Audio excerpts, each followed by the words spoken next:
दोस्तों, domestic violence case में court ने वाइफ के ऊपर फाइन लगाया 10 लाख रुपए का, इसलिए हस्बैंड को हरास करने के लिए।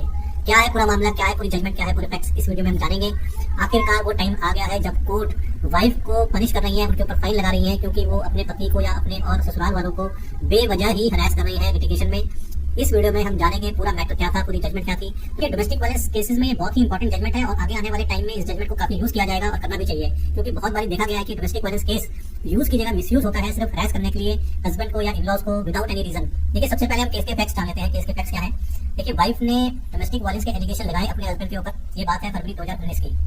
जब ये केस डाला गया तो उस टाइम पे वाइफ को एक्स पार्टी ऑर्डर मिल गया और साथ में डायरेक्शन मिली कंसर्न एसएचओ को कि वो अपनी रिपोर्ट फाइल करें। और जब एसएचओ ने अपनी रिपोर्ट फाइल कर दी पूरी इंक्वायरी के बाद, उसके बाद मार्च 2019 में कोर्ट ने ऑर्डर पास किया वाइफ के हक में। और क्या ऑर्डर पास किया कि हस्बैंड को रोका गया कि किसी भी तरह से वो अपने घर में ना घुसे जहां पर भी वाइफ रह रही है, यानी कि husband was restrained to enter his own residential house, क्योंकि वहां पे वाइफ रह रही थी, वाइफ का वो शेयर हाउस होता, इस करके हस्बैंड को अपने घर में जाने से रोक दिया गया पूरी तरह से। और इस ऑर्डर की ग्रैब में एक तरह से वाइफ ने अपने रिलेटिव्स के साथ मिल करके हस्बैंड को उसके ही घर से निकाल दिया। वो हस्बैंड का घर था, हस्बैंड ने ही उसको बनाया था, हस्बैंड का ही पैसा उसमें लगा था और हस्बैंड के ही नाम पे वो घर था और एक तरह से दोनों उसमें रह रहे थे। लेकिन इस ऑर्डर के बाद में हस्बैंड को अपना घर छोड़ना पड़ा और वो होमलेस हो गया। इसमें महिला ने पुलिस की भी मदद ली और अपने रिलेटिव्स की भी मदद ली। उसके बाद ये ऑर्डर मार्च 2019 में आया था। इस ऑर्डर को एक तरह से अमेंड किया गया, मॉडिफाई किया गया अप्रैल 2019 में, जहां पर कोर्ट ने ये ऑर्डर दिया कि दोनों ही पार्टीज एक दूसरे को अकोमोडेट करेंगी इन ए cordial and friendly relationship in the house, यानी कि दोनों को रहने का वहां पे जगह दी जाएगी। और उसमें कोर्ट ने ये ऑर्डर पास किया कि वाइफ अपना जो कि उसका शेयर हाउस होल्ड है और वो हस्बैंड का भी घर है, तो इसलिए हस्बैंड को वाइफ जो है 2 रूम देगी रहने के लिए, एक साथ रहेंगे, फ्रेंडली वे में रहेंगे, कॉर्डियल वे में रहेंगे। इस तरह का ऑर्डर अप्रैल 2019 में कोर्ट ने पास किया।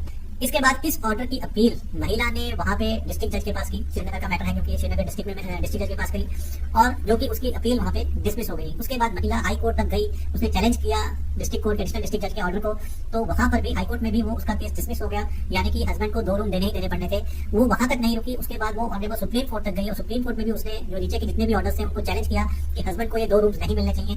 तो ऑनरेबल सुप्रीम कोर्ट में भी उसकी ये एप्लीकेशन अपील जो है वो डिसमिस हो गई। और तब इन द मीन टाइम जब ये सब चीजें हो रही थी, क्योंकि हस्बैंड के हाथ में डिसीजन आ रहे थे, तो हस्बैंड ने एक एप्लीकेशन लगाई श्रीनगर में कि उसका जो ऑर्डर की कंप्लायंस हो और उसको 2 रूम्स उसको मिलने चाहिए थे, उसको दिए जाएं, क्योंकि वाइफ उसको नहीं दे रही थी। अपील के ऊपर अपील जा रही थी, लेकिन क्योंकि उसकी ऑर्डर की कंप्लायंस नहीं हो रही थी, इसलिए हस्बैंड जो है होमलेस था और उसको अपने ही घर में रहने के लिए कोर्ट का दरवाजा खटखटाना पड़ा कि कोर्ट अपने ही ऑर्डर की कंप्लायंस करे और उसको जो 2 रूम देने हैं वो 2 रूम उसको दिए जाएं। जब हस्बैंड ने ये एप्लीकेशन लगाई कि उसको वो 2 रूम दिए जाएं, तब वाइफ का माइंड और चलने लगा। तब उसने सोचा कि उसने एक एप्लीकेशन लगाई उसी कोर्ट में कि जहाँ पे उसको ये डोमेस्टिक वायलेंस का केस उसने डाला था कि वो अपना केस को अनकंडीशनली विड्रॉ करना चाहती है विदाउट एनी रीजन, कोई रीजन भी नहीं देना चाहती वो, और वो विड्रॉ करना चाहती है। तब जाके उसकी और जो चलाकी है उसका पता लगा, क्योंकि अगर ये विड्रॉ कर लेती है वो चीज, तो यानी कि उनके जो भी ऑर्डर्स हैं उनको कंप्लाइंस करनी बहुत मुश्किल हो जाएगी, क्योंकि अब वो केस ही खत्म हो जाएंगे जब वो विड्रॉ कर लिए जाएंगे और हस्बैंड बाहर है, तो यानी कि या तो उसको दोबारा से कुछ केस करना पड़ेगा अंदर आने के लिए, तो कंप्लाइंस होने की बहुत गुंजाइश कम थी।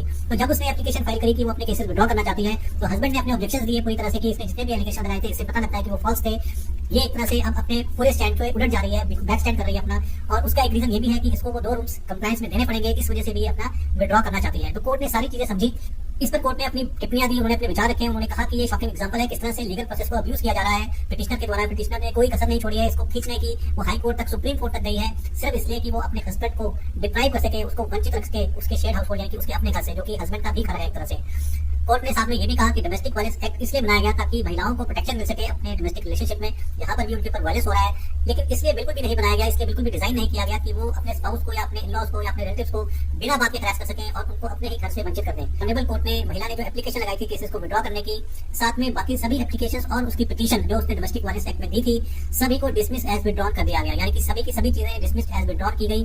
साथ में ऑनरेबल कोर्ट ने वाइफ के ऊपर 10 लाख रुपए का कॉस्ट लगाया, फाइन लगाया, जो कि उसने अपने हस्बैंड को पे करना है, जिसको कि महिला ने अपने ही घर में रहने से डिप्राइव किया।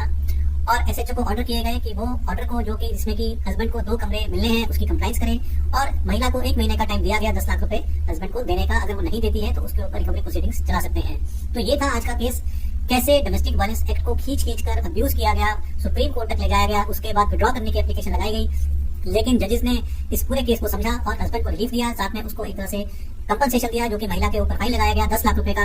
इस केस से आगे आने वाले बहुत सारे डोमेस्टिक वायलेंस केसेस में सबक मिलेगा कि उसको मिसयूज नहीं करना है, वो यूज के लिए बना है, वो प्रोटेक्शन के लिए बना है, ना कि हस्बैंड के या उसके पेरेंट्स की या उसके रिलेटिव्स की हरासमेंट के लिए।